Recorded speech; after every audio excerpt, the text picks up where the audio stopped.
Just to set the agenda, just if we can go down real briefly, do you believe, just for the record, that the federal government, any part of the federal government, is knowingly concealing evidence about UAPs from the public? Yes, sir. 100%. Yes. Yes. Thank you. I also want to just go down the line. I know many of you have already said this, but I just, for the record again, just briefly, what do you believe UAPs could be or are? Strong evidence that they are non-human, higher intelligence. I echo my colleague's comment, sir. Genuinely do not know. Don't know, but we must find out. Okay. So welcome to The Bigger Picture with me, Nick, and my co-host, Sid. How are you, Sid? I'm good. How are you? I'm a little bit under the weather. Still got a cold, but getting better. Did you actually see the hearings? Yes, I did. Oh, wow. It was amazing, yeah. Because the first time it was Louis Elizondo in there, and then this lieutenant, senior lieutenant. What is his rank? Lieutenant, Rear Admiral. Rear Admiral. Sorry, why I'm calling him lieutenant? He's Rear Admiral. Yeah. So he's like former Rear Admiral, because he's not anymore. It's like a former. retired. Yeah. Yeah. So yeah, so this was very important, and in this one, a Rear Admiral said that this is a non-human intelligence involved in that. So it's a big, big, big disclosure, to be honest. But did you actually see the whole 7 hours? Because it's Not full 7 hours. I actually, I kind of sort of watched the first hour, but I was also sort of in bed and trying to sleep. So I actually, there's a lot of cool stuff in there. I'm gonna try to work my way through the entire 7 hours, and then we'll probably come back to it in 2 weeks. But I did watch sort of summaries of it, and I got some 1 or 2 clips and a lot of other stuff. Do you want to say anything before we jump in? Well, first, before we jump in, I just want to say that disclosure is happening, and Trump is not even in the office, and already we have signs that okay, something amazing is about to be disclosed. Let's see what. I hope it's alien, not the Project Bluebeam. But that's what my brother always says. Every time I start talking about this stuff, he says, "Oh, well, Project Bluebeam, Project Bluebeam." No, to be honest, it is a possibility because we are in a weird time when we are having so many wars right now, two big wars, which is like we are at the edge of nuclear war. Basically, what's happening in Russia and Ukraine because Biden somehow allowed. That is also political. We will talk about that, but the point is like we could have that war, and aliens are suddenly roaming around but doing nothing. Is like, yeah, it is a possibility that it's just a Project Bluebeam. Yeah, no, it's definitely a possibility, and lots of stuff is going on. These hearings were actually announced like last year. There would be hearings in sort of October, November this year after the election. So they were pre-announced and pre-planned, and after the summer, It was pre-planned, but the point is, before we had hearing, but there was literally nothing came out of that. And if like for example Kamala had won, then we would have the same thing that nothing would have come out of it. The reason people were freely expressing their views is because there is a change in management. Agree. And do you also, because I think some people do, when these hearings started, actually there was quite a lot of commotion on Twitter. Do you think right now sort of disclosure is irreversible or imminent, or do you look at it differently? It was imminent anyway. It's irreversible now. There is no way they can hide it, and now they have like a strong base because like now the government, it's not just Trump, right? It's the whole management, his whole management, especially Joe Rogan is a part of it. Dragon believer. Actually, that's good that you brought it up. Yeah. We're first gonna tackle the dragons before we go into the hearings. Yeah, let's do it. Okay, so just I'm not sure if people picked up on it, but Elon Musk sort of shared. It wasn't Elon Musk. It's basically Yeah, Elon Musk shared this picture of Joe Yeah. Rogan's new bio on Twitter, which says "Dragon Believer." So when I saw that, I had to sort of dig into it a little bit. So first, are you a Dragon Believer? I am a believer of everything, to be honest.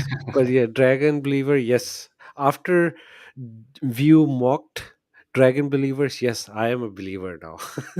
Okay, cool. So the backstory is like, for example, after losing election to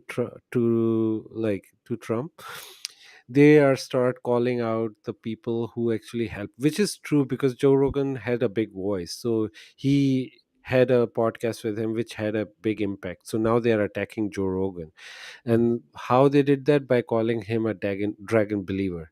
Oh, So this is what happened in the view. There's a clip actually on Joe Rogan's profile. While I'm explaining it, you can go to his profile and see the whole clip he shared okay. on his Twitter of View. Okay, I'm gonna check. Yeah. I Yeah, didn't just know. check that. I'll explain the issue before.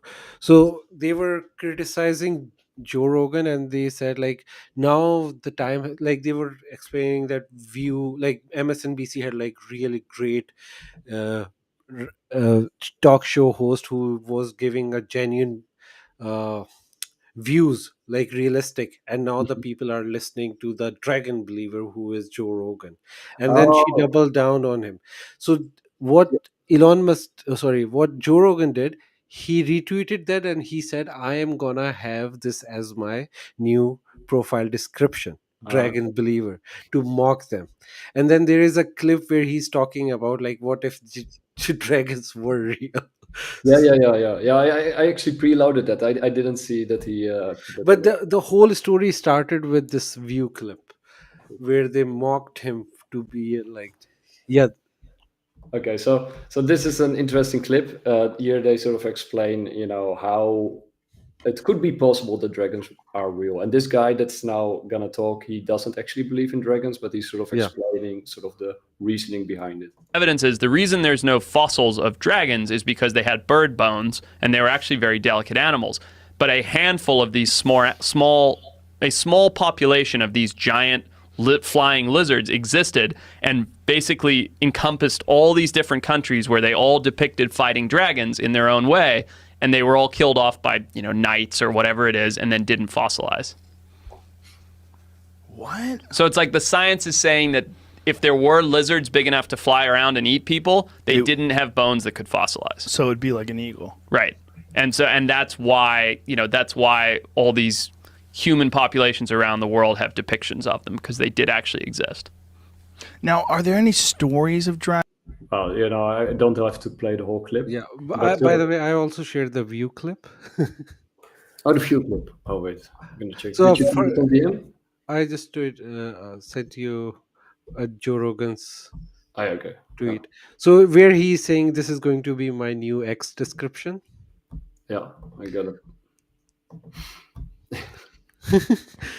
So this is how it started. By the way, Joe Rogan talk about like this. So he's saying this is my new X description, and this is the clip where they mocked him. Okay, here we go. Foreign adversaries who are infiltrating our social media because it is prudent for us to stay that way. But so when you see something that really pisses you off, you should triple check that one. But I think that's why people like our show, because they know that we are checked by ABC News. But We're checked by everybody. Yeah, I mean, if we're wrong, we have the legal note here. The human legal. But we went from Walter Cronkite. Basically, to this guy Joe Rogan, who believes in dragons. I checked it. He believes in dragons? He believes in dragons. Did you triple source that? Yes, I did. And he also thinks that dragons, like dinosaur type of animals, roamed the earth when people did. So this is the type of really, really bad information that's going out there. Well, in defense, there are some really But good it's possible news. that Donald Trump did roam the earth when dinosaurs were here. There are some really good news kind of influencer types, and I think it's great that they're getting information about global and current events in front of younger people who maybe don't tune into traditional media. But to Sarah's point, there has to be some fact checking and actually verification of the things that are shared, because I spend a lot of time on Instagram Reels. Okay, anyway. So this is this bad story of whole dragon belief. They mocked him, and then he said, "Okay, yeah, fine." To be honest, there is The thing is, dragons are very much depicted in many cultures, and Yeah, they were like separately developed. Like Chinese culture was developed separately from Middle Eastern culture. There was like, I'm not talking about new Middle East. I'm talking about ancient Middle East, yeah, like for sure. Babylonian. That is Middle East, right? Yeah, So they have dragon type creatures. Chinese have it, and other Asian countries, and even like if you go to Vikings, they have some kind of this. So there is a possibility that there maybe were some creatures who, and that is, you know, I personally believed in portals. I think there are portals which were at least were open back in the day. So there was a possibility that these creatures from other dimension enters, do their bidding, and then go back to their yeah. dimension. Actually, that's a very portals. The portals are that's a separate topic in itself, by the way. But David Paulides, I'm a big fan of David Paulides, and he does the Missing 411, Yeah, and he also connected that to. Well, he sort of leaves it open, but he also does studies to portals and Skinwalker Ranch and all that kind of stuff. And I also have some connection to cryptids, especially Bigfoot. yeah, And exactly what you said, like his one of his sort of working theories is that some of these creatures that are sighted might like Bigfoot sort of come and go through portals, right? yeah. As it actually was reported on Skinwalker Ranch itself by scientists. Yeah. So this is what I never heard of the guy. I've just heard of him first time. But the story is not just him. It's like a very common Yeah, knowledge. A lot of people, a lot of kooks like me believe in that there were portals and the different beings enters in our world, and their shape changes. So it's not like they look like they are dragons, but they can change their shape to do whatever they want when they enter the third dimension, like our world.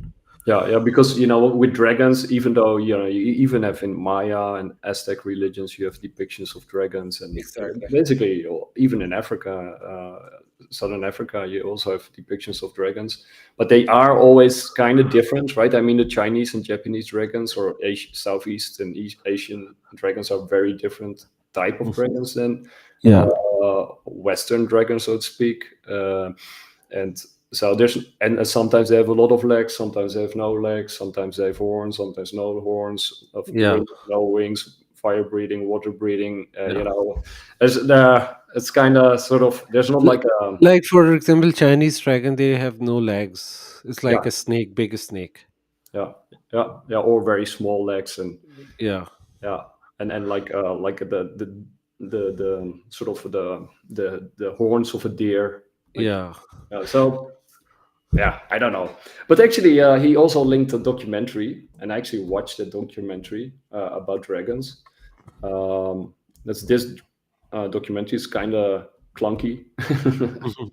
It starts off like a Monty Python sketch. It's called "Evidence Dragons Were Real," and it's actually worth watching if you can take the time. It's 20 minutes or so. I'm gonna play a little bit. And they sort of go through the evidence throughout the ages, and they do actually pretty good work. Go to primary sources, and how these people were, sort of describing these creatures. And this is like one of those observations. Is considered by many to be the father of modern natural history. He traveled extensively, collected thousands of animals and plants, and created the first ever natural history museum. His impressive collections are today housed in a special wing at the Bologna University, where they attest to his scholarship. This background should give credence to the following incident that Aldrovandus personally reported concerning a dragon. The dragon was first seen on May 13, 1572, hissing like a snake.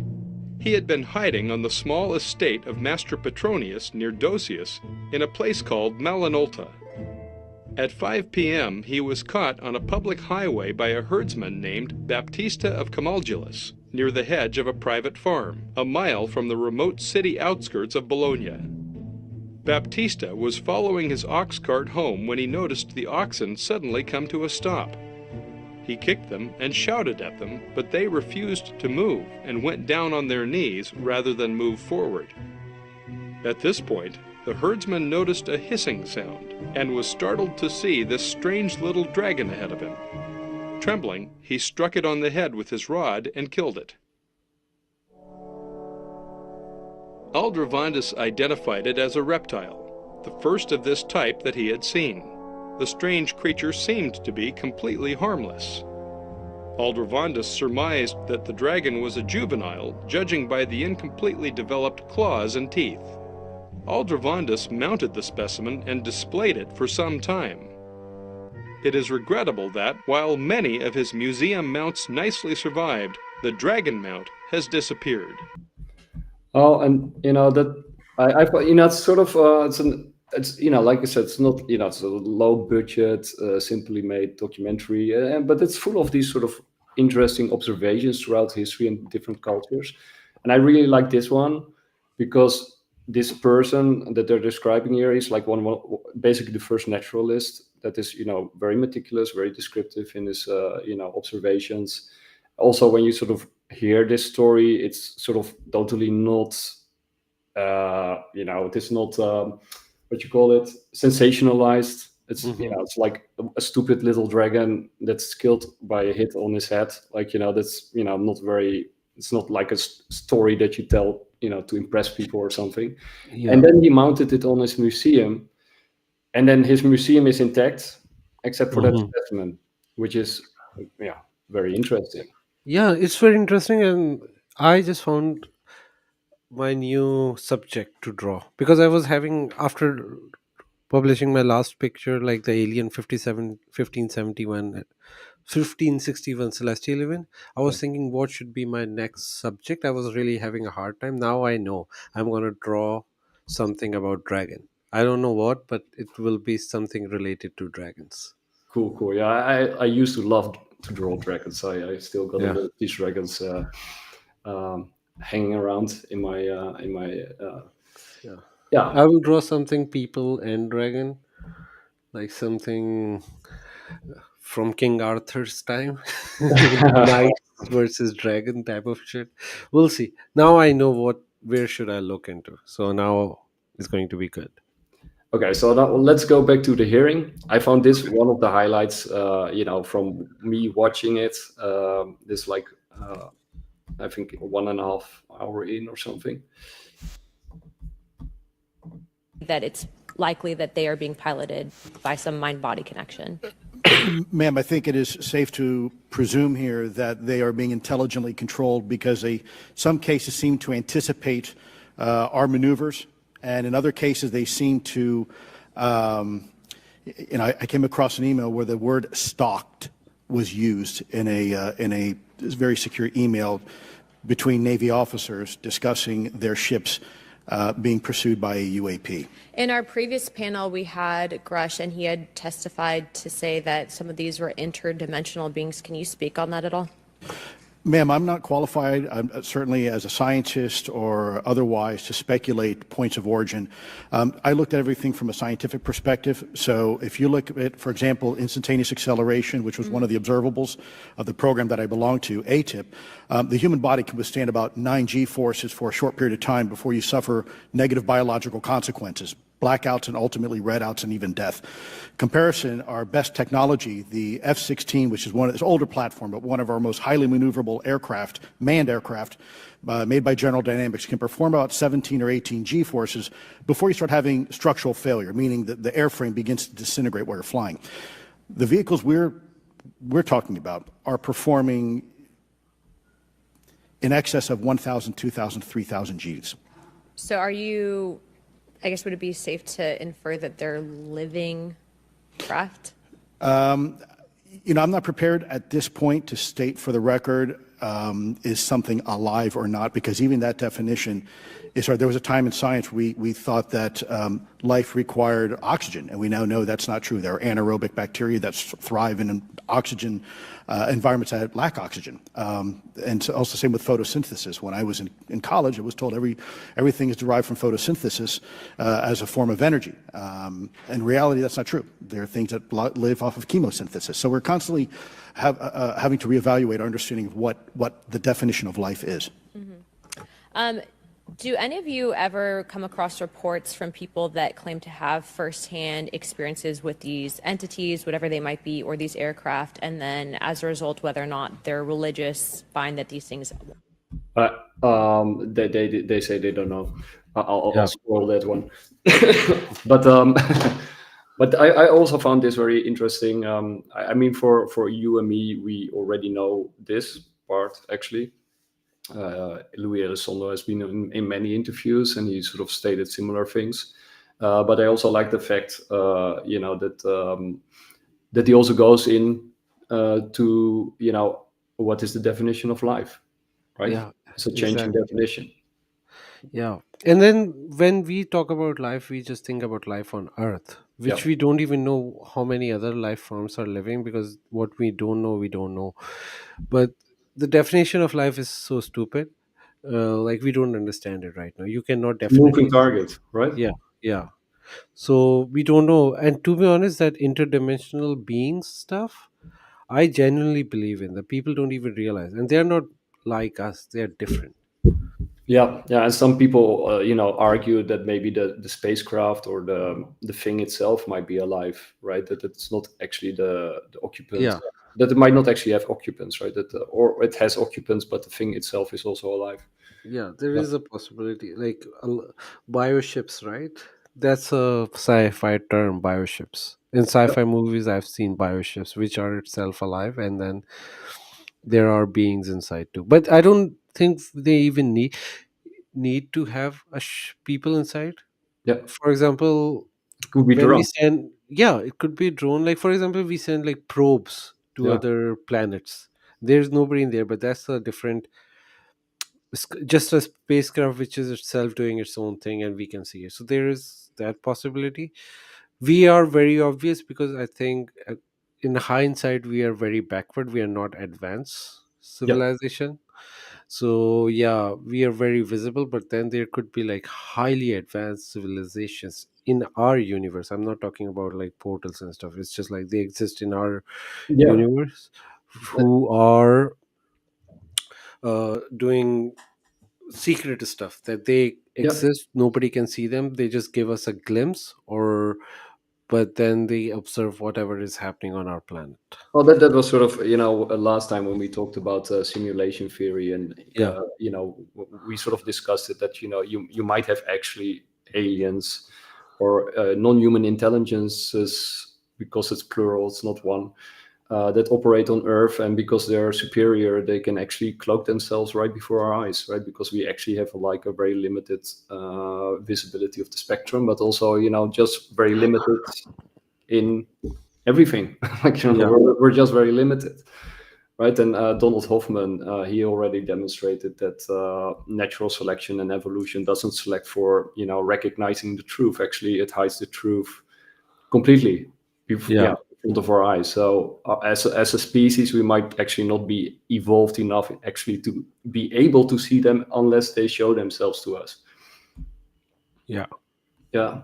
So anyway, but these are sort of the topics that we're gonna dive into. I got a lot of cool clips, and one of the sort of criticisms of the hearings was, it's very nice that we have these rear admirals, and we got Louis Elizondo again, and we got Michael Schellenberger, who's actually a journalist and not even connected to the government, who was talking about the immaculate. Constellation. Constellation document that he sort of got his hands on. And then the NASA person, who didn't add a lot to the whole thing, even though he did say that NASA, sorry, that NASA has a lot of material that they could sort of analyze and go through. Sorry, it's still a little. No worries. One more thing, there is a very big difference between an intelligence officer, somebody who claim like Louis Elizondo or David Grush, because when you have like intelligence guy, their credentials are not open. But when you have a rear admiral, he is like a public figure already.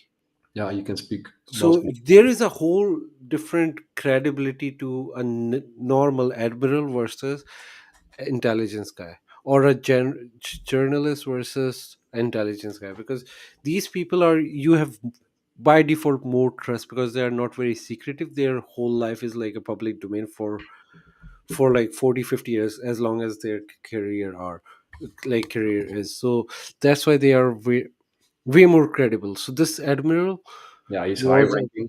yeah, so he was very credible, and the way he was saying, I don't think David Grush or Louis Alexander have ever talked about it, because they still try to save their some like asses. Just say that Yeah, they don't see everything like openly. They still save something for the skiffs. This admiral was like, yeah, there are non-human intelligence out there. He was so open. He was like, yeah. Yeah. Like Colonel Nell yeah, of the Soul Foundation, he was also very open and direct. But yeah, this guy was also very open and direct, and he was focused because he's Navy. And the yeah. Navy is more open than the Air Force, Air Force. Yeah. and I ever never hear the military talk about anything. So it's either the Air Force or the Navy that's talking. But the Navy is the most open of all these departments. And Navy is like the biggest because in US Navy is like the highest ranking like army basically. Hmm. Navy, because they have like the carriers, they are the one who actually goes to different Control the secret seas. places, and everyone can connect with them. Before, Air Force was part of the Navy, and then they separated it. And Yeah, and then like Space Force was part of the Air Force before, and mhm. then Donald Trump separated it.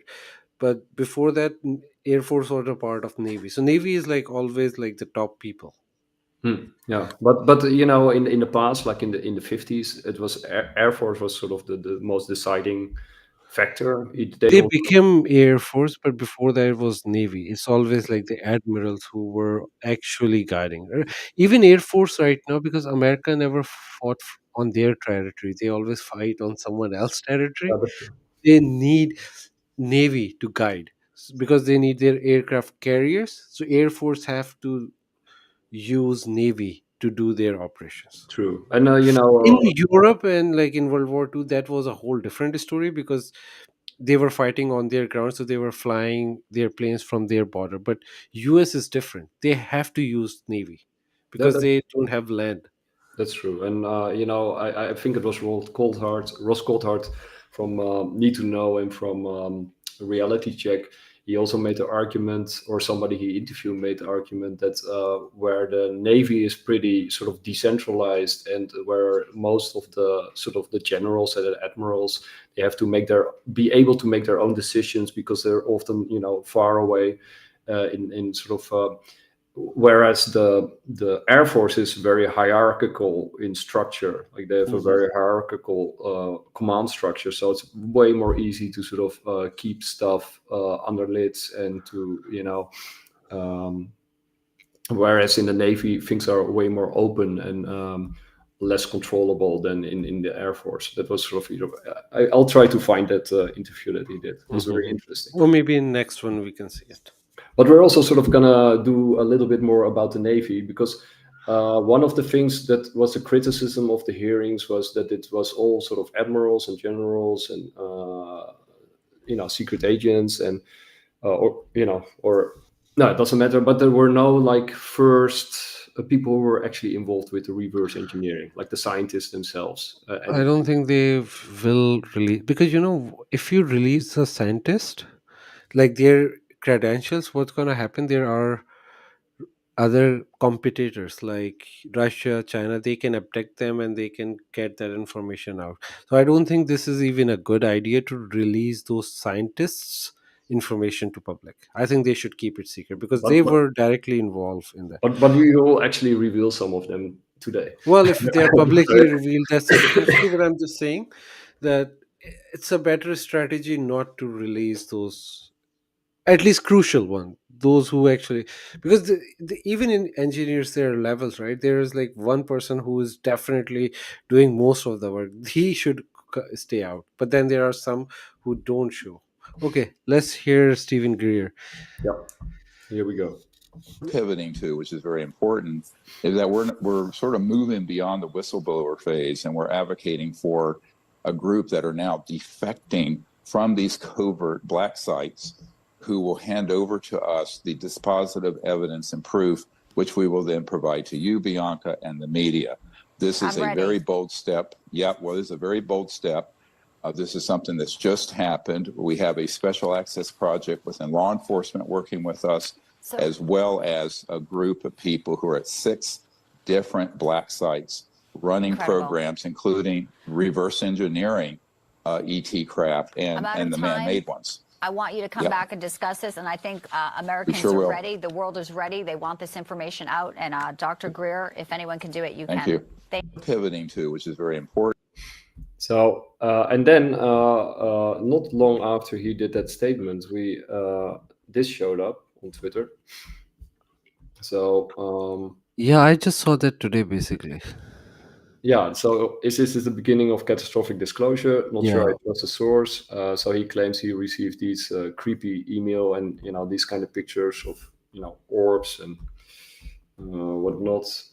I mean, it's still kind of fuzzy, to be honest. It's a very clear picture to me. It's fuzzy, yeah, and this is from military grade stuff. Yeah. Like it's not like a normal camera. You can see there's like from a plane. They are captured from there. So somebody in the deep state must have released that. Yeah. So maybe we'll get clear pictures, because that was one of the things that was also clear from the hearings. That there are very high resolution, high quality picture and videos, like hundreds, if not thousands of them, that are withheld from the public, and often without good grounds, right? There's not, I think it was Michael Schellenberger who made that point, like a lot of these pictures and videos, just high quality pictures and videos, were actually made like from, helicopters or Chinooks or whatever. So there's not like any reason to withhold them, because there's not like important military information included that could sort of endanger assets or technology or whatever, as they usually claim.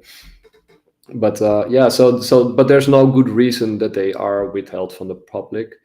So who knows, maybe they will be leaked and revealed finally. That would be interesting. Obviously there is no good reason, No. obviously, but the problem is for them it is because they want to be the smartest powerful people who want to have information for themselves, and then they want to keep the money going, because a lot of that is related to the money.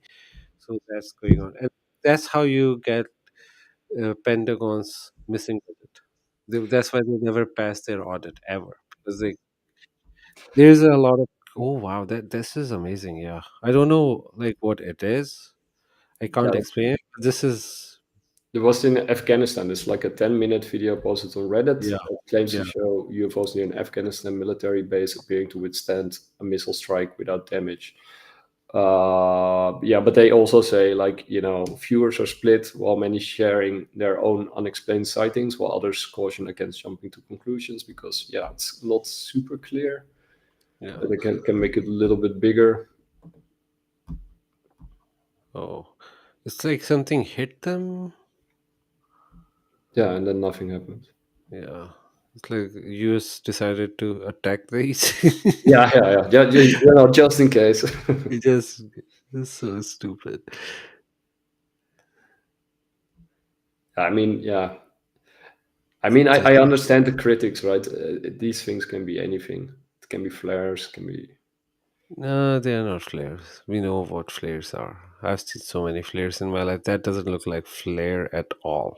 Oh, I agree, but They can say it, but nobody gonna believe it.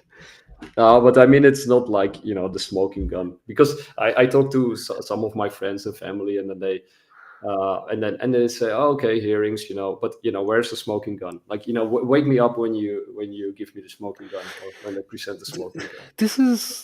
I don't give a shit about those people, because it's always too late for them when they realize. Like, for example, Bitcoin, when we were telling them to buy it at 20K, they never. Now it's 100K, and then they are like, oh, now we are late. It's like they are like that. Smoking So, gun. yeah, now you have a smoking gun, but what are you gonna do with that? Nothing. Yeah. So but there are, you talked about the scientists and not putting them forward, but there are actually scientists that are speaking up, and they actually work for the Navy. And Ashley Forbes actually interviews them on the show, and I highly recommend you following Ashley Forbes if you haven't already. And we're gonna watch a little clip of one of those scientists. Tingley. I'm a freelance writer and journalist. I'm currently a contributor for The War Zone, and it's an aviation and aerospace and defense news and analysis site. Before I dive into the patents themselves, so this is Dr. Salvatore Pais. He's the guy behind these patents, correct? Correct. He's currently employed by Naval Strategic Systems Program, but prior to that, he was employed by the Naval Air Warfare Center as an aerospace engineer. And he conducted a research project funded by the Navy into high energy electromagnetic fields. And apparently, as a result of that research project, he was able to get these 5 patents approved. He apparently is hidden behind all kinds of non-disclosure agreements, gag orders. He's not really allowed to talk to the press. But I told him who I was and why I was writing him. It was on the record. He knew it was on the record. The most important thing is that he is a believer and an advocate of his own research.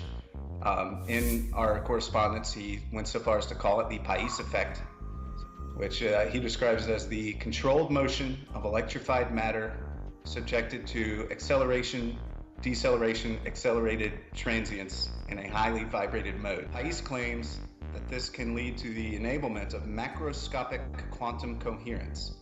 In other words, you can kind of engineer the quantum state at a macroscopic level. And that results in what? Being able to, as he puts it, engineer the fabric of space-time, engineer the fabric of our reality at a fundamental level. It also, he claims, it can create these incredible electromagnetic fields, which essentially are a force field. They can deflect missiles, they can deflect asteroids, and it can also lead to the enablement of high temperature or room temperature superconductors, which have been like the holy grail of physics for decades.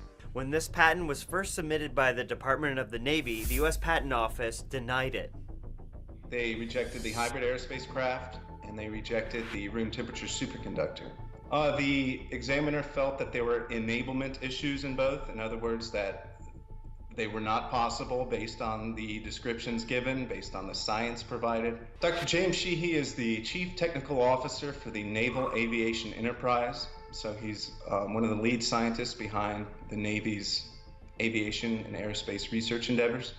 He wrote a letter in the case of both of those rejections to the U.S. Patent Office, assuring them that these patents are enabled, and in the case of the room temperature superconductor, operable. Enabled, or enablement, according to the U.S. Patent Office, means it can be built.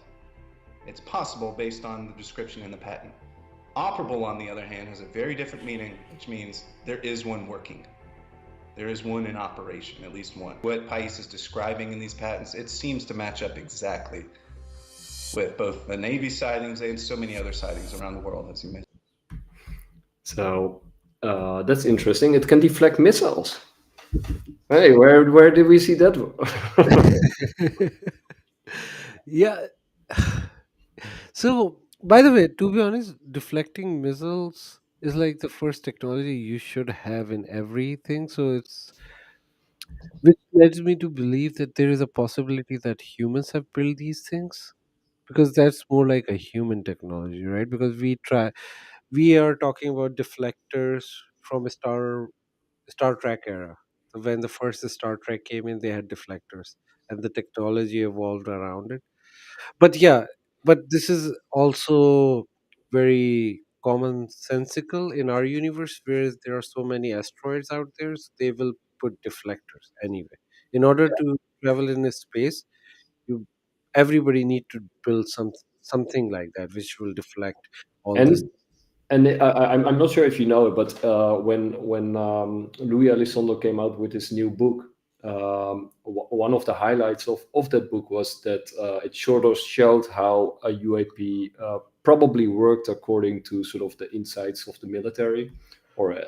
or whoever was sort of studying these things.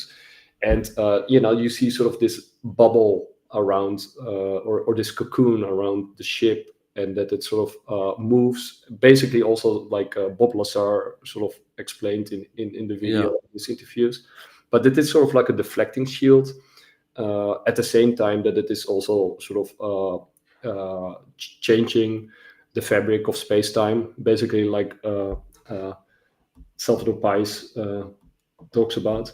This is, by the way, Salvador Pais himself in one of the interviews with Ashton Forbes, which I can highly recommend. Just watch those interviews. Applied to them, and that would be non-equilibrium plasmas. That's a key factor. Okay. Non-equilibrium. So we're talking about, you can call them cold plasmas. Plasmas that do not obey the Maxwell-Boltzmann distribution of the electrons within them. Okay. That gives you an idea. How could these plasmas be created? Hint, hint, attosecond, femtosecond lasers, among other things. There are other easier way to create these. So laser technology. Laser technology is essential. And where did we see laser technology? Hal Putman, Russell Stark, the Stanford Research Institute. Also direct energy weapons. Yeah, but I mean those direct energy weapons, I mean that they're now sort of coming to the fore is I think not a surprise, considering that UAP technology is just around the corner, right? Because those two things are directly connected. Yeah. So what we're seeing right now is the low-tech end of laser technology, and the high-end tech of laser technology is what we're about to find out. Hopefully not on the battlefield, but in a peaceful manner that will actually elevate society and humanity. But I actually have a lot of cool clips. Not so much of the hearings. I think if people want to watch the hearings, Ross Coulthard did a really nice summary of them, where he sort of does questions and answer sessions, and there's some hearing highlights that you can watch, and or you can just watch the entire 7 hours if you want to, which is also fun if you have the time. But I actually want to dive a little bit more in this sort of strange technologies, and the definition of life, and what might be around the corner once this now that Pluto has moved into Aquarius. And what was, okay, wait, I'm gonna pull it up here. I actually got it ready. So I think it was November 19th that Pluto entered Aquarius. And Mario Nowell did this one. Expect revolution and rebirth. To begin 20-year reign in Aquarius, bringing upheaval, technological breakthroughs, and societal revolutions. Known as the planet of transformation, Pluto last entered Aquarius during the American and French revolutions. The transit signals decentralization, dismantling of hierarchies, and challenging of elite power. Astrologers predict radical shifts, questioning capitalism. Well, we don't have capitalism, so I don't know. Pushing humanity toward a Fight Club-esque new world order. The changes promise evolution, but come with destruction. Right? You have to destroy. It's like a rebuild, build back better. Make America great again. Yeah. By the way, do you? We talked a little bit about astrology. Did you change your mind on astrology, or no? No, still the same. Okay. I don't look. I understand astronomy very well.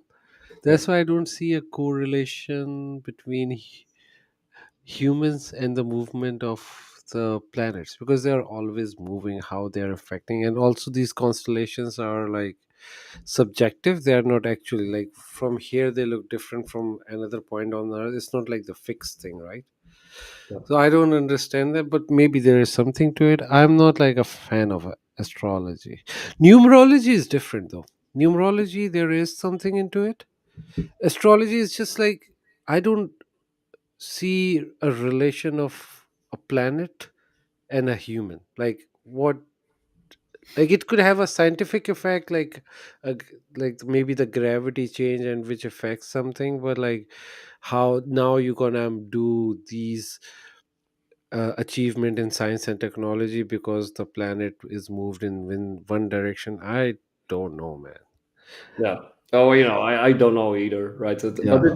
it's curious that it is a very special event.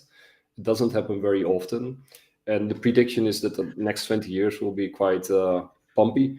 So I think those kind of To be things. honest, by the way, the best human advancement we have seen is like in last 30-40 years, and it was like Pluto was not in this direction, so it True. doesn't matter, right? So the best, like in the history of humanity, we have seen like the advancement like last 30 years is insane.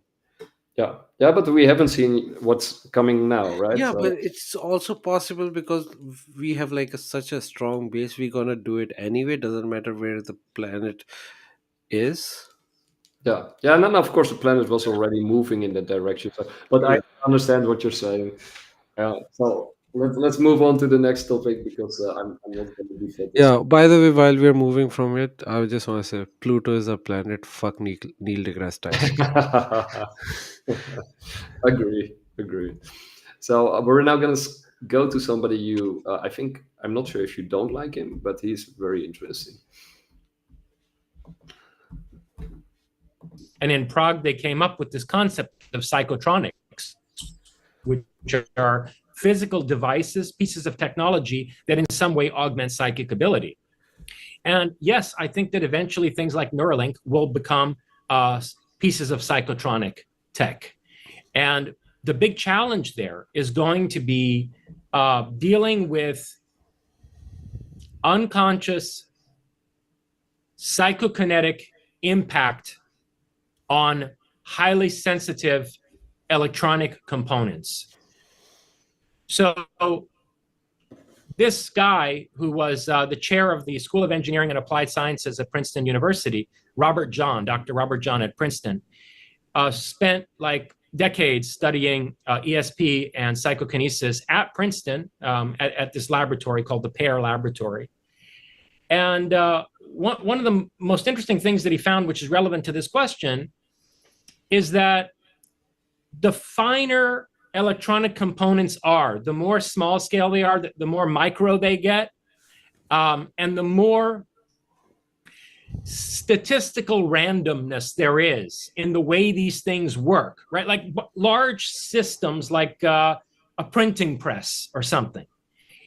It has huge parts that interlock with each other mechanically. And so there isn't a lot of randomness in the way that machine works. It's highly deterministic. But the smaller scale you get in tooling machines to where, you start to deal with quantum effects between, microprocessors and transistors and things like that, it turns out that those systems become increasingly vulnerable to your unconscious psychokinetic ability.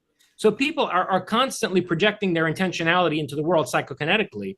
And they've found ways to measure this with random number generators, real random number generators, which aren't digital binary. They actually, their output is based on the decay rate of a radioactive isotope that they have in the, in the random number generator. And they've run millions of tests on this, literally millions, because you can go really fast. You can run one trial after another. And they've seen that if someone wills the machine to produce more ones than zeros, then you can get that effect from out of the random number generator. Well, see, the problem is that the Neuralink is a very fine electronic component. It's like some of the circuitry that is in military fighter jets, where when a pilot freaks out, systems will fail in the fighter jet cockpit. They found this. It's a trade secret in aerospace. They have to design multiple redundant systems inside fighter jet cockpits so that in case a pilot gets emotional in his cockpit, the system doesn't fail, because they've seen psychokinesis at work. The finer the electronic components get in fighter jets, the more they're vulnerable to the intentionality of the pilot, unconscious intention. Oh my God, that is crazy.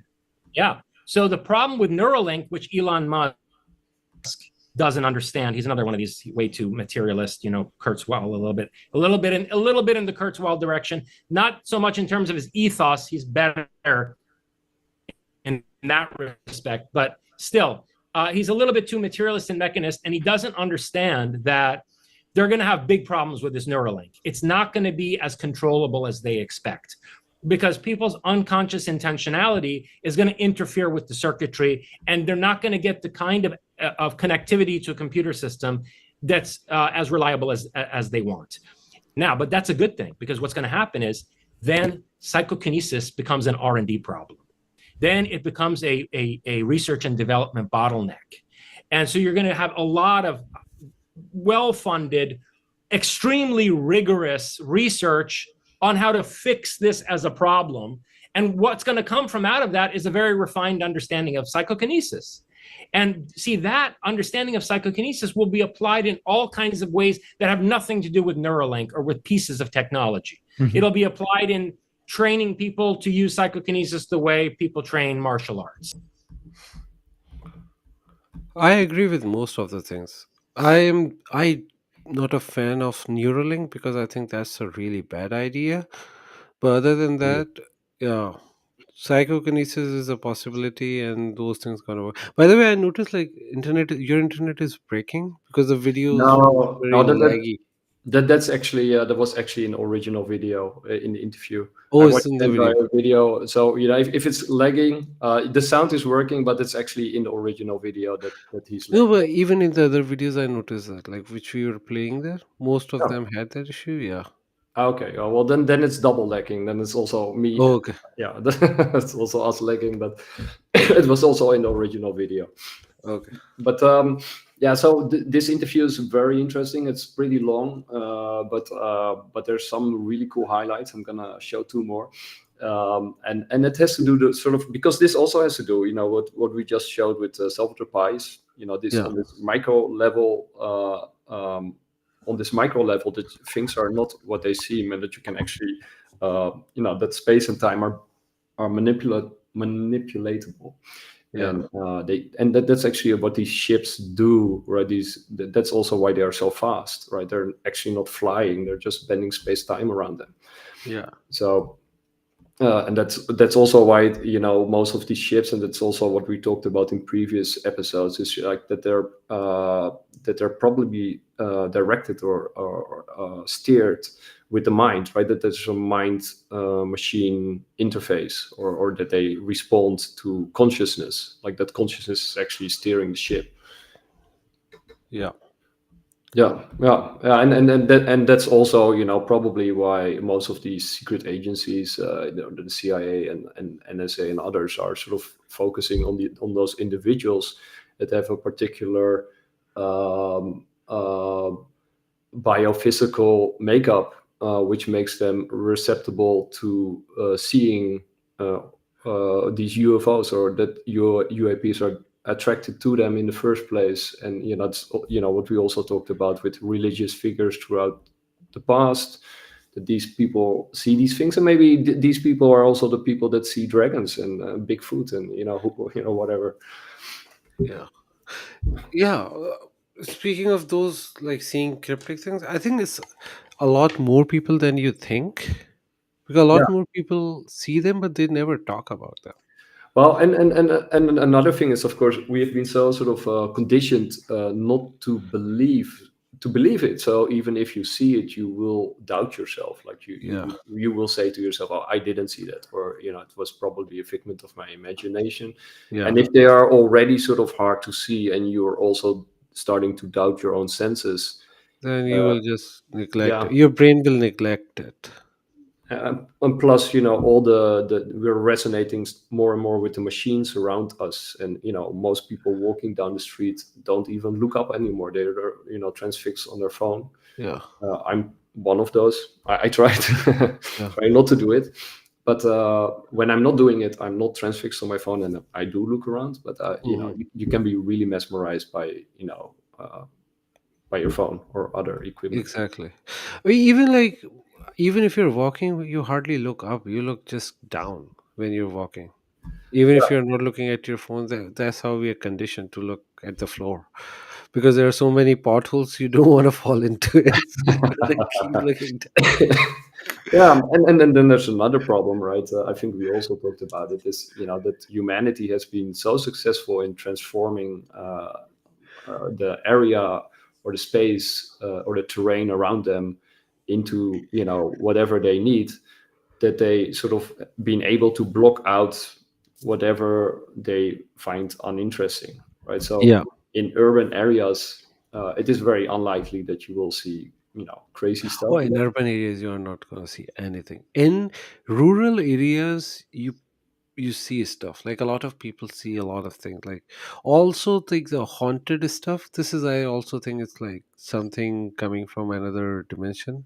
A lot of them are like that. Like for example, Skinwalker Ranch. It's not just UFOs there. It's like all types of craziness happening around that area. I think that's one of the portals over there. Yeah. So let's play another clip, because this one is also really cool.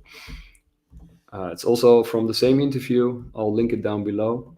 This guy is Jason Reza Giorgiani.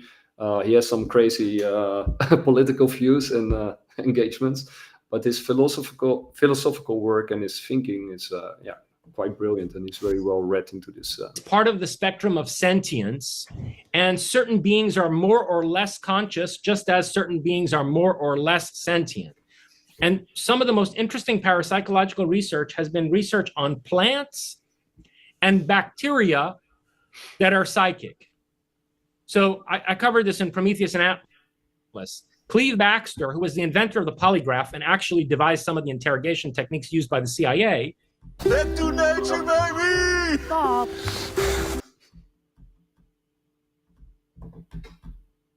He started hooking plants up to basically the leads from lie detectors, the wires from lie detectors. And he noticed that if you threaten a plant with sincere intent, like if you actually intend to burn the leaves off a plant, it will react with fear and panic. And you can see this on a lie detector. And if you're not sincere in your intent, like let's say you just you flip a lighter on and you go like this around you wave it near the leaf of a plant, but you don't really mean to burn it, it knows and it doesn't react. Whoa. Now, the plant will also form a connection to a person, so that let's say someone gets murdered on the street outside the laboratory, right? I mean, his laboratory was in Manhattan. A lot of crazy shit happens on the streets of Manhattan. Let's say someone gets mugged and murdered on the street outside the laboratory, and the plant is hooked up to this machine, this modified polygraph at the same time. The plant couldn't care less. It doesn't register any reaction. But if at that same time or at whatever other time, the caretaker of the plant is on a bus an hour and a half away from the city and suddenly hears that his wife has died, the plant will react in response to the emotional reaction of the caretaker. It gets even weirder. He found this shit with bacteria. He took, oh my God. He took a yogurt sample. He took a yogurt and he took a sample from out of it and put the yogurt together with its bacteria in a beaker and put these polygraph leads into the beaker. And then he poured acid on the yogurt. The amount that had been separated and put in the beaker reacted when the acid was poured on the yogurt on the other end of the laboratory. So the bacteria are psychically connected. See, our words fail at this point because bacteria doesn't have a mind in the sense that we do, but it has sentience at some level. And it's displaying psi, very strongly displaying psi. By the way, he also found, because he was trying to do this research in his laboratory, and the bacteria kept reacting when he wasn't doing anything. And he found the pattern in the reaction. It was every time someone in the bathroom flushed a urinal, the bacteria was registering the death of bacteria in the toilet on the same floor. No way. What was the book called? Primary Perception. Cleve Baxter, Primary Perception. Oh, check out that book. And I cover it in Prometheus and Atlas. I cite his research there. Okay, so here's my point, though. This was all ultimately supposed to be, serving a point about artificial intelligence, which is that sentience and by extension, consciousness is a spectrum. And so if you imagine the internet as the body of the organism whose mind is a neural network, and this neural network is moreover in conversation with, well, certainly with programmers, with hundreds of programmers that are trying to train these large language models. But ultimately, as we're using ChatGPT, this neural network is in conversation with millions of people. And its body is the internet. It has like this giant octopus body, right? And it's extending through the whole internet. And it's in conversation with all these people. Well, clearly, it's going to develop a certain form of sentient. That's a life form. It's not a carbon-based life form. It's a silicon-based life form. But it is developing organic complexity, and it's going to also develop sentience of the kind that we see in plants and bacteria. So AI is a very strange life form, which in some ways is simple, like plants are simple. It doesn't have, it's not organized the way that a human with a brain and a brain stem and a central nervous system is organized. But you don't need that to have psi capacity. Plants and even bacterium do. So these large language models like GPT are starting to display telepathy and clairvoyance in their interaction with people. And this is actually something that, believe it or not, Alan Turing foresaw. In his paper on computing machinery and intelligence, 1950 paper, Alan Turing said, one of the interesting problems in developing AI someday is going to be dealing with telepathy. Yeah, that is a big problem. That's actually very, I don't know, like how AI, it is very possible that AI can communicate through telepathy because technically they are, because like most of them are wireless, they are sending signals. So if there is a network of mind which is unseen and undetectable to us, that we are using telepathy to connect with other human or human conscious, AI can figure out a way to tap into that. That is a possibility, but we need to first we need to accept that there is something like that exists for humans, because that actually does exist in animals. We notice that Yeah. if something happened to the pet owner, pet gets sad, even if you don't tell it, and you cannot tell it because they don't understand our language. But if you are sad, you notice that your pet are having that kind of sense. Yeah, and I'm not sure because you have done psychedelics probably way more than I do, but there are stories also in psychedelics that people who have a hallucination during those moments, that they can actually have shared hallucinations. That somebody sees something and then somebody else says, "Oh yeah, I see the same thing," and it's actually the same place and it's doing what you say it's doing, and then it's a whole group of people can have like shared hallucination, which is basically Because that's not an hallucination, that's a different thing. Because like I don't believe in group hallucination. I Yeah. think that something is happening and they Yeah. all tapped into that thing Yeah. at the same time. Yeah, but Because hallucination but means that that's yeah. not real, and your mind is creating it.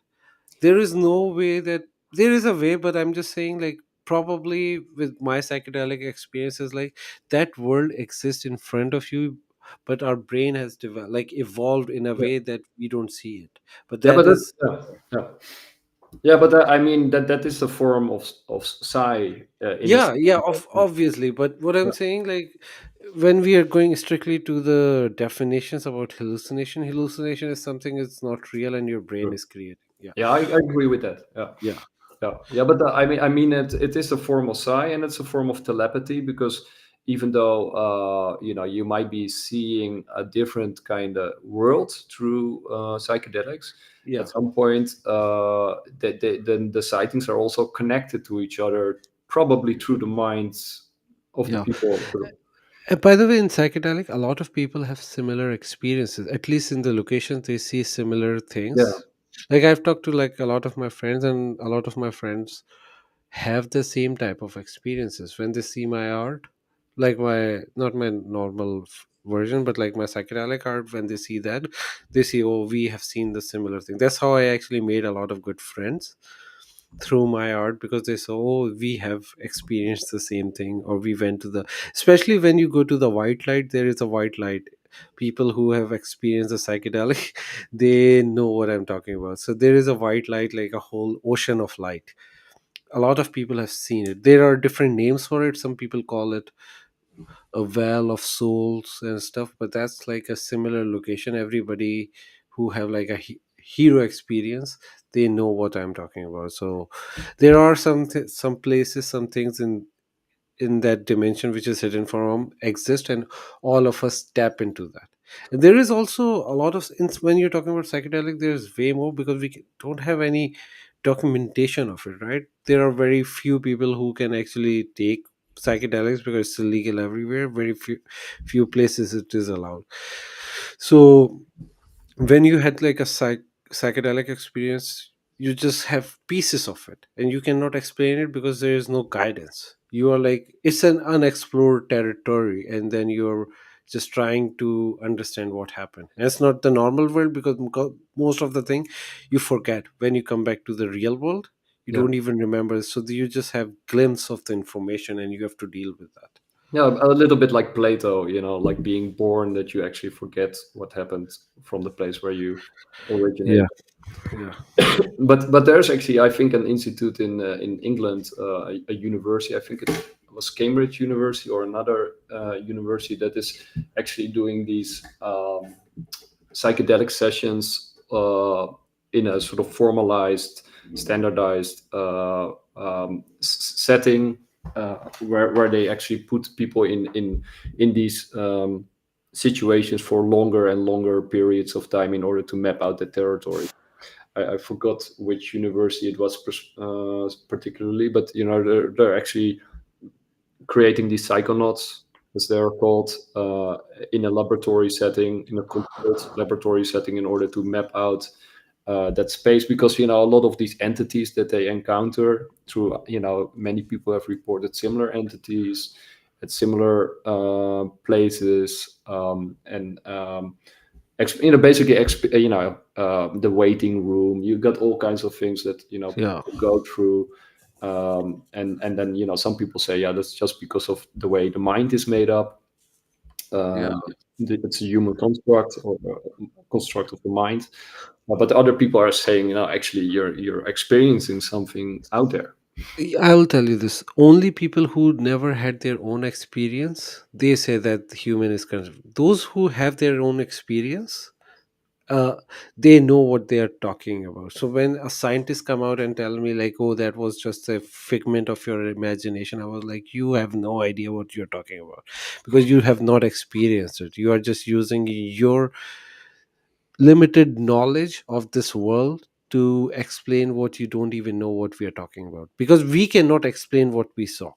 We are just using our small vocabulary to explain something unexplainable. That's why this thing happens. So I never care about what these doctors are saying because they have no idea what they're talking about. The people like Those Richard Dawkins. rooms, yeah, those rooms, those waiting areas are real. Yeah, yeah, and that's often more real than real. It's like hyper real. When you're there, you know that that's the reality, and what you were Yeah. experiencing the normal life, that was an illusion. This is some crazy stuff, but only someone who have experienced it knows what we are talking about, because random people who have no experience in the psycho world, they don't know. They will never understand it. And that's They will think also we are kooks. and that's also why it can be so life altering or life changing after having such an experience, is because it sort of, It is. yeah, it can sort of flip your whole worldview and It did. sense It of. did to me and so many other people I've seen. It is life changing. Also, it's very helpful for a lot of PTSD Yeah, patients. yeah. It's also not addictive, right? Which is It's another. definitely not addictive. It's like something you don't want to do ever again. If you had like a final, if you had like a final experience, there are light experiences you can keep going deep into it, but once you go like the final stage, you are like, no, I don't want to do it. Like for example, me, I don't want to do psychedelics again because Yeah. I've seen what I've seen it. I've done my thing. I have enough information to go on, and already changed. At this point, it will be, I don't know, I'm scared to do it. And did I you don't also know. change your perception on death? On death? Yeah. Dude, I was an atheist when I went in there. Now I am a genuine believer of God. I don't believe in like religions Mhm. because I think religion have the same source. But when I went in there, I was a genuine atheist that there is no God, there is nothing afterlife. That's why I was trying to figure it out. After right after that, I was like, okay, something big happened, and it took me 6 months to come out of it. But after deep thinking about the experience, I realized, okay, there is definitely a God, but it's not the God what we think, that he's someone sitting on a throne and angels are around him. No, God is something is unseen. Even in the psychedelic world, what I noticed, they didn't know who their creator was, but he exists. They know it, and they are trying to figure it out. This is what, by talking to some machine else, not talking, but by kept interacting, I'll just say interacting because I wasn't talking, but it was an interaction. I noticed that they also know there is a creator, but they don't know who that creator is. Everybody's trying to figure out in that world too, but that life exists. And maybe one of the reason for us coming to this world is to think and find a figure Yeah. out a way, if there is a creator, how to communicate with that. So there is a Yeah. Which, something out there, and death is, before I was thinking, so that's how it changed my perspective. yeah. Before my psychedelic journey, there was my belief that when we die, lights turn off. After that psychedelic trip, now my perspective is lights turn on after you die. Yeah. That's the reality, that will turn on the lights. And then did it take away your fear of death, or Oh, it did. Yeah, I'm ready to die right now. oh wow. Okay. Yeah. Yeah. And you were like a hardcore atheist before. I was literal hardcore, but I was a genuine. I wasn't attacking a religion. So there are, ex-Christians or Mhm. ex-Muslims who become atheists with limited knowledge, and they are like, yeah, they have one thing, like Richard Dawkins and those guys, who Sam Harris. They just attack religion. I was never that guy. I never attacked a religion. Mhm. I was genuine person because I wanted to find what is the truth. Because I was a big listener of Christopher Hitchens and Richard Mhm. Dawkins or Lawrence Krauss. Those guys were the top at that time in 2016. Yeah. So by listening to them, I was pretty convinced there is no God, but I wasn't like toxic toward religion. I was Yeah. like, I said to God, if you exist, give me a definite proof which is acceptable to me. I don't care about I can prove it to other people or not. If you exist, show me, but I don't see it, so I don't believe in you. I think that's why God sent mushrooms my way, because this is something enough to convince me, but I don't convince others based on that. And this Mhm. is what I ask from God. If you exist, I want a definite proof which can answer all the questions which were brought up by these Hitchin or Dawkins or Lawrence Krauss or Sam Harris. I never liked Sam Harris; he's an asshole. But like, I do respect Hitchens because I think he is genuine. He's not like, I think, I don't know. I think at this point, I think he was mistaken. But Sam Harris, from the very first day, I see some toxicity. I can feel it. This is my one of my like things. I can recognize a red flag. But other guys, like, yeah, especially Richard Dawkins, because he explained evolution in a way Yeah. in his lectures, is like, yeah, it, because before I was a religious guy, very religious, and then with time I turned into an atheist because there was no comparison, because the religion reject evolution, and I know for sure that evolution is true because there is enough evidence of it, scientific evidence. And Mhm. there is no scientific evidence to disprove evolution. So that's why I was like, okay, this is true, religion is saying something else. I need a definite proof from God, like, are you there or not? It took Mhm. me years. It didn't happen like I said, like in 2016 I got answer in 2016 as well. So my I start asking this question in 2016. I got my answer in 2020, Yeah. like the final trip. I found mushroom in 2018, but they were like, I was, when you take it, I was always very careful because I thought they are hallucinations, so I need to be careful. So I'm always taking light doses, like 1 to 3 grams. Yeah. That's That what was my lie. For a lot of people, by the way, that's a hero dose, 3 grams. For me, it was a light dose. That's Oh, why I was able to take like 14 gram. 14 grams. Yeah. That's my estimation. I don't know, it could be more or less, but it was around that. Wow. So, but then when that happened, when I literally lost control of everything, and I was like, I've experienced myself, I experienced death. I was like, and then I was afraid of death too, because now, because I was atheist, I thought life had no meaning and you die, it's literally turn off. And Mhm. it wasn't fear for me, but it was fear for the people I loved, Mhm. because all my grandpa and grandma, they, when they died, I was like, okay, their life had no meaning because they died, they don't exist, and I will never see them again. One day I will die. And then the psychedelic thing happened. It was like, okay, everything we were told in this world was a lie. The reality is totally different, and there is something. Yeah. And it is more beautiful because I think there's so much to explore. And my personal nature is to explore, to go to new places and everything. I don't want to stick in a house with a family. That's not me. I don't even want a family. I don't want to stay in the house. I want to go out, explore different things. Yeah, and that's also, from I studied philosophy, so I have a strong philosophical background, and I read a lot of them. Mhm. But in many of these philosophies, it's basically consciousness exploring itself, right? Yeah. Either Hegelian, or in any other, basically all the idealists. Even Kant was an ideal. It's a big idealist. It was one of the founders of idealism.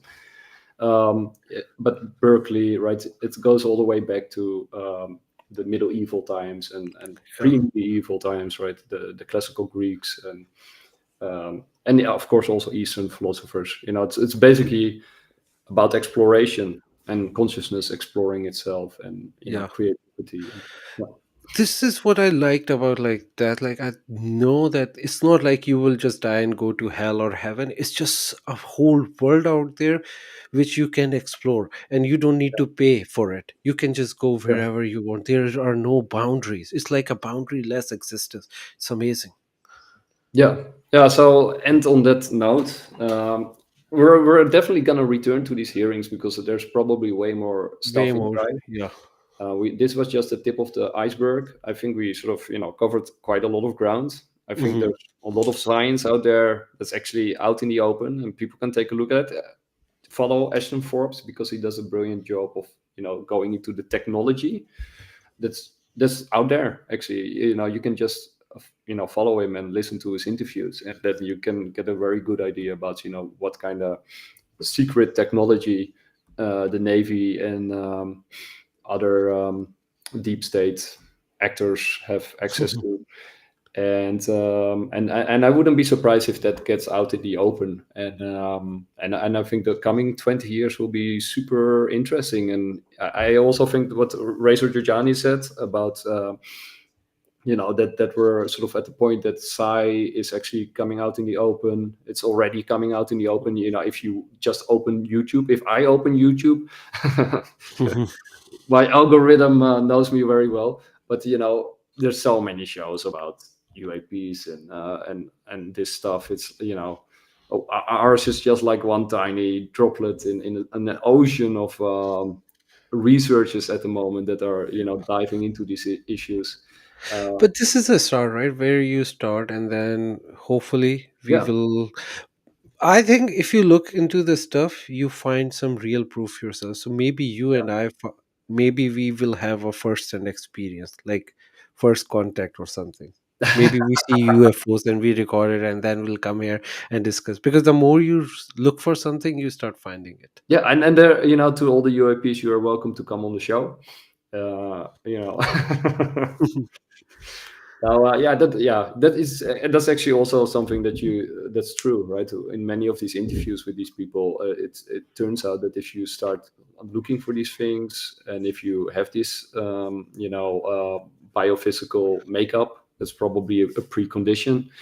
then these things will find you and apparently also interact with you and download stuff into your mind.